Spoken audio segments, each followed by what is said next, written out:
Hello everyone, मैं अभिनव शुक्ला आपका बहुत बहुत स्वागत करता हूं लेट मी कोड के इस चैनल पर। और आज की इस वीडियो में हम समझने वाले हैं कि ट्रीज़ क्या होते हैं। तो सबसे पहले हम समझेंगे कि ट्रीज़ होते कैसे हैं, ट्रीज़ को हम बनाते कैसे हैं। मींस इस वीडियो में हम कोई कोड करके नहीं देखने वाले हैं, बट पूरी बेसिक अंडरस्टैंडिंग लेने वाले हैं ट्रीज़ की। और उसके बाद देखने वाले हैं हमारे ट्रीज़ के टाइप क्या होते हैं, और उनमें से हम एक टाइप को अच्छे से एक्सप्लोर करने वाले हैं। और फिर नेक्स्ट वीडियो में उसी ट्री को हम कोड करके देखेंगे, तब हमें ये सारी चीज़ें और ज़्यादा अच्छे से क्लियर होने वाली हैं। सो चलिए देखते हैं कि जो हमारा ट्री है वो होता क्या है। इसकी डेफिनेशन के साथ शुरू करते हैं। A tree is a hierarchical data structure that naturally hierarchically stores the information. So इससे पहले आपने पढ़ा है लिंक लिस्ट के बारे में, स्टैक के बारे में, क्यूज़ के बारे में, एरेज के बारे में। और उनकी डेफिनेशन में सबकी जो पहली लाइन होती है वो कॉमन होती है कि these are the linear data structure. अगर आप स्टैक की बात करें, अगर आप क्यूज़ की बात करें, एरेज की बात करें या लिंक लिस्ट की बात करें, तो उन सब में ही यही चीज़ें कॉमन है कि जो उनमें डेटा स्टोर होता है वो एक लीनियर फॉर्म में सेव होता है। और जो हमारे ट्रीज़ होते हैं या ग्राफ्स होते हैं उनके अंदर हमारा डेटा नॉन लीनियरली यानी कि हायरार्किकल ऑर्डर में स्टोर होता है। हायरार्की आपको पता है किसी भी चीज़ की, मीन्स जैसे अगर मैं सिंपल ट्री के एग्जांपल से ही दूं, सबसे पहले उसमें रूट होती है, उसके बाद उसकी कुछ ब्रांचेस होती हैं, फिर लीव्स होते हैं। तो ये कुछ हायरार्की है। मीन्स अगर एक सिंपल एग्जांपल दूं तो दादाजी, फिर उसके बाद पापा, उसके बाद फिर जो पोता या फिर जो लड़का होता है, तो ये एक हायरार्की होती है कि ग्रैंड पेरेंट, उसके बाद पेरेंट्स, और उसके बाद जो जनरेशन है वो। तो इस तरह की ये हायरार्की चलती है और इसी तरह से हम डेटा स्टोर करते हैं ट्रीज़ के अंदर। So the tree data structure is one of the most efficient and mature. तो जो हमारा ट्री डेटा स्ट्रक्चर होता है वो बहुत एफिशिएंट और मैच्योर होता है। ये आपको पता चलेगा आगे कि किस तरह से ये इतना एफिशिएंट होता है जब इसमें हम कुछ प्रॉब्लम्स को सॉल्व करेंगे। The nodes connected by the edges are represented. जो हमारी नोड्स कनेक्ट होती हैं एक दूसरे के साथ, उनको एजेस से रिप्रेजेंट करते हैं। वो भी अभी हम ट्री का जब इमेज देखेंगे तो वो हम देखने वाले हैं।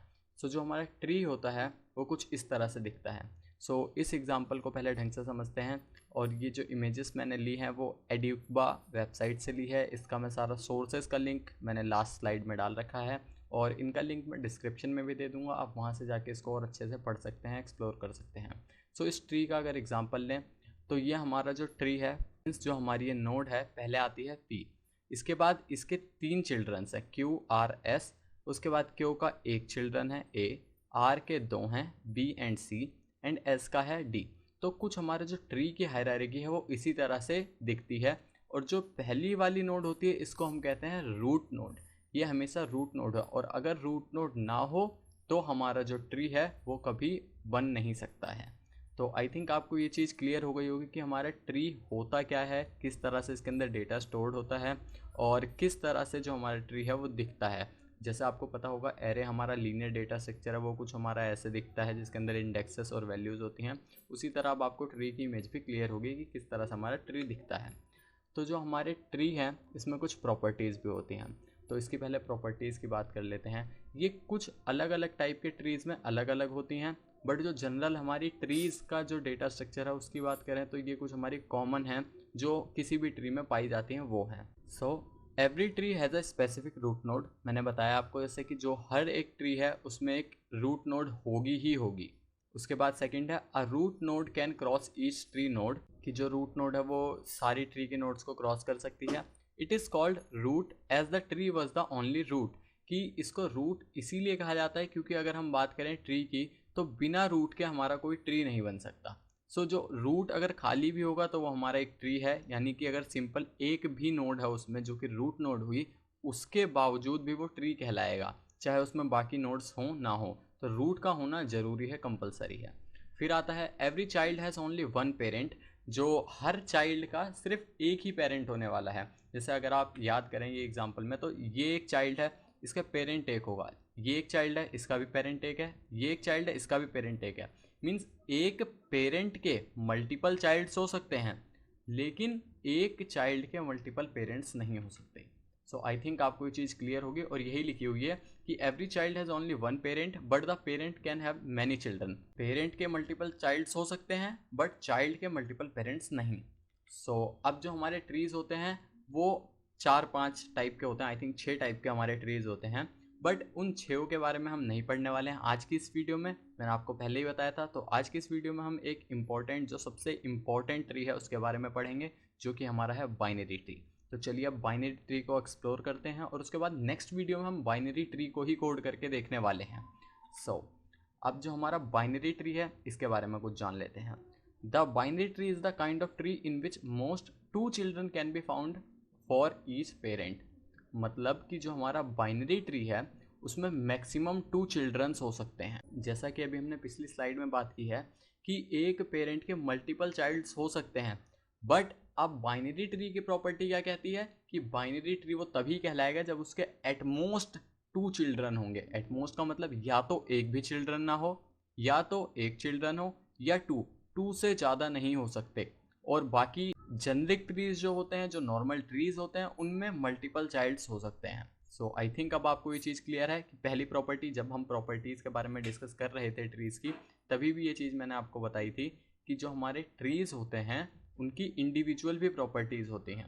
तो कॉमन प्रॉपर्टीज़ हमने जानी, उसके बाद अब हम बाइनरी ट्री की इंडिविजुअल प्रॉपर्टीज़ जान रहे हैं, जिसमें सबसे पहली प्रॉपर्टी यही है और ये सबसे बड़ा ही रीज़न है इसके बाइनरी ट्री होने का। जहाँ आप सुने कि किसी भी ट्री के 2 से ज़्यादा चाइल्ड नहीं हो सकते, 2 से कम हो सकते हैं, चाहे 0 हो, चाहे 1 हो, चाहे 2 हो, तो 2 से ज़्यादा नहीं होने चाहिए, तो वो हमारा बाइनरी ट्री होता है। The kids are known as the left kid and right kid. जो भी चाइल्ड्स होते हैं वो लेफ्ट और राइट के नाम से आने जाते हैं। आप उसको लेफ्ट नोड राइट नोड भी कह सकते हैं, या लेफ्ट किड राइट किड भी कह सकते हैं, लेफ्ट चाइल्ड राइट चाइल्ड भी कह सकते हैं।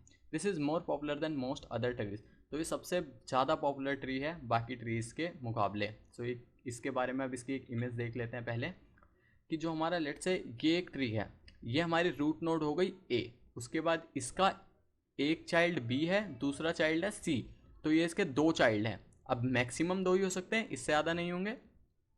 और अब बी के देखिए, बी के भी 2 चाइल्ड हैं, सी के भी 2 चाइल्ड हैं, और डी ई एफ जी इनके चाइल्ड्स नहीं हैं। तो नहीं है तो भी चलेगा, क्योंकि ये तो हमारी प्रॉपर्टी सेटिस्फाई करता है कि या तो चाइल्ड 1 हो, या 2 हो, या 3 हो। एक ऐसा भी पॉसिबल है, लेट से कि जो ये सी है, सी में सिर्फ एफ होता या जी होता, सिर्फ ओनली एक, तो भी वो हमारा बाइनरी ट्री ही होता, क्योंकि मैक्सिमम 2 हो सकते हैं, 3 नहीं हो सकते, 4 नहीं हो सकते, यानी कि मैक्सिमम 2। आई थिंक ये चीज़ आपको अभी क्लियर होगी कि मैक्सिमम 2। इस चीज़ में बहुत बारी डाउट रहता है दिमाग में, बट ये चीज़ याद कर लीजिए, 2 से कम है, एक भी नहीं है, एक है या 2 है, तो वो बाइनरी ट्री है, लेकिन उससे ज़्यादा पे नहीं है। तो आई थिंक इतनी चीज़ आपको क्लियर होगी। अब जान लेते हैं कुछ टर्मिनोलॉजीज रिलेटेड टू ट्रीज, जो कि बहुत इंपॉर्टेंट है। और मैं पूरा, जो ये मेरा वेब पेज है, मैंने एक वेबसाइट से इसको लिया है, इसका मैं लिंक आपको डिस्क्रिप्शन में दे दूंगा, आप जाके और अच्छे से मल्टीपल जो इसके टर्मिनोलॉजीज हैं वो पढ़ सकते हैं। मैंने यहाँ पर कुछ ली है जो कि हम ऑलमोस्ट यूज़ करने वाले हैं जब हम ट्री के बारे में डिस्कस करेंगे, मीन्स जब हम इसको कोड करेंगे। पहला आता है रूट। रूट अब तक आई थिंक आपको समझ आ गया होगा कि रूट क्या है। So root is a special node in a tree. The entire tree originates from it, it does not have a parent. जो हमारी रूट नोड होती है उसका कोई पेरेंट नहीं होता, वो ही सबका समझ लीजिए कि जो ट्री होता है वो वहीं से फॉर्म होना शुरू होता है, तो एक स्पेशल नोड है। अगर रूट नहीं होगा तो हमारा ट्री बन ही नहीं पाएगा। Second, parent node. Parent node is an immediate predecessor of a node. So जो हम, जैसा हमने अभी बात करी, हमारी जो पेरेंट नोड होती है कौन सी होती है, तो मैं सिंपल एग्जांपल से बता देता हूँ। जैसे हमारा ये बी है तो इसकी पेरेंट नोड है ए, जो हमारी डी है इसकी पेरेंट नोड है बी, ई की पेरेंट नोड है बी, एफ की पेरेंट नोड है सी। तो इस तरह से हमारी पेरेंट नोड होती है। चाइल्ड नोड, आई थिंक आपको चाइल्ड नोड भी क्लियर होगी, एग्जांपल से ही बताता हूँ कि जो मेरा ये बी है इसके चाइल्ड नोड है डी एंड सी, जो हमारा सी है इसकी चाइल्ड नोड है एफ एंड जी, और जो ए है इसकी चाइल्ड नोड है बी एंड सी। तो चाइल्ड नोड का भी आई थिंक अब आपको क्लियर होगा। लीफ क्या होता है? लीफ वो होता है, समझ लीजिए, ट्री का एंड। मीन्स ये ट्री हमारा ए से शुरू हुआ, डी ई एफ जी पे आया, अब यहाँ पर डी के कोई चाइल्ड नहीं है, ई के कोई चाइल्ड नहीं है, एफ के कोई चाइल्ड नहीं है, जी के कोई चाइल्ड नहीं है, तो ये हमारी सारी लीफ नोड्स हैं, तो इनको हम लीफ नोड्स कहते हैं। तो ये जो टर्मिनोलॉजीज मैं यहाँ पे आपको शो कर रहा हूँ, ये सबसे ज़्यादा इंपॉर्टेंट है, जो आप कोड करते वक्त देखेंगे, जो आप प्रॉब्लम को सॉल्व करते वक्त देखेंगे, तो इन टर्म्स को याद रखिए प्लीज़। और इसका जो मैं लिंक है वो पूरा दोनों का डिस्क्रिप्शन में डाल दूंगा, 2 लिंक्स हैं, आप उसको जाके एक्सप्लोर करिएगा। उसके बाद है एज। एज क्या होता है? जो हमारा कनेक्शन होता है, मीन्स देखिए ए से बी जो ये कनेक्टेड है, ये एरो आ रहा है जिसको हमने नाम दे रखा है टी, ये हमारा क्या है? एज, तो इसको हम कहते हैं एज। उसके बाद लास्ट आता है हमारा सिबलिंग्स। तो आई थिंक आपको सिबलिंग्स वाला यहाँ पे शो नहीं हो रहा होगा, बट मैं एक्सप्लेन कर देता हूँ। जो सिबलिंग्स है मीन्स जिनके पेरेंट्स सेम है, लेट्स से डी एंड ई है, इन दोनों का ही पेरेंट जो क्या है वो है बी। तो डी और ई यहाँ पर सिबलिंग्स हुए, एफ और जी यहाँ पर सिबलिंग्स हुए क्योंकि इनका कॉमन पेरेंट है, एक ही पेरेंट है सी।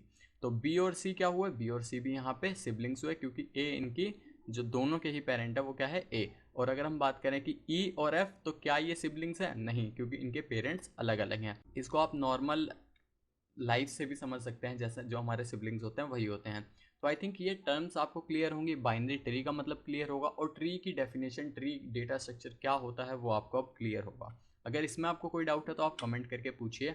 और जो ये लिंक लिए गए हैं, कुछ जो इमेजेस मैंने ली हैं, ये इन दोनों सोर्सेज से लिए हैं, तो आप जाके यहाँ पर इसको एक्सप्लोर करिए। जो आप ये डेटा स्ट्रक्चर है educba.com, इस पर अगर आप जाएंगे तो यहाँ पर आपको सारे ट्रीज़ के टाइप भी मिल जाएंगे, टाइप्स ऑफ ट्रीज़ वहाँ आप देख सकते हैं।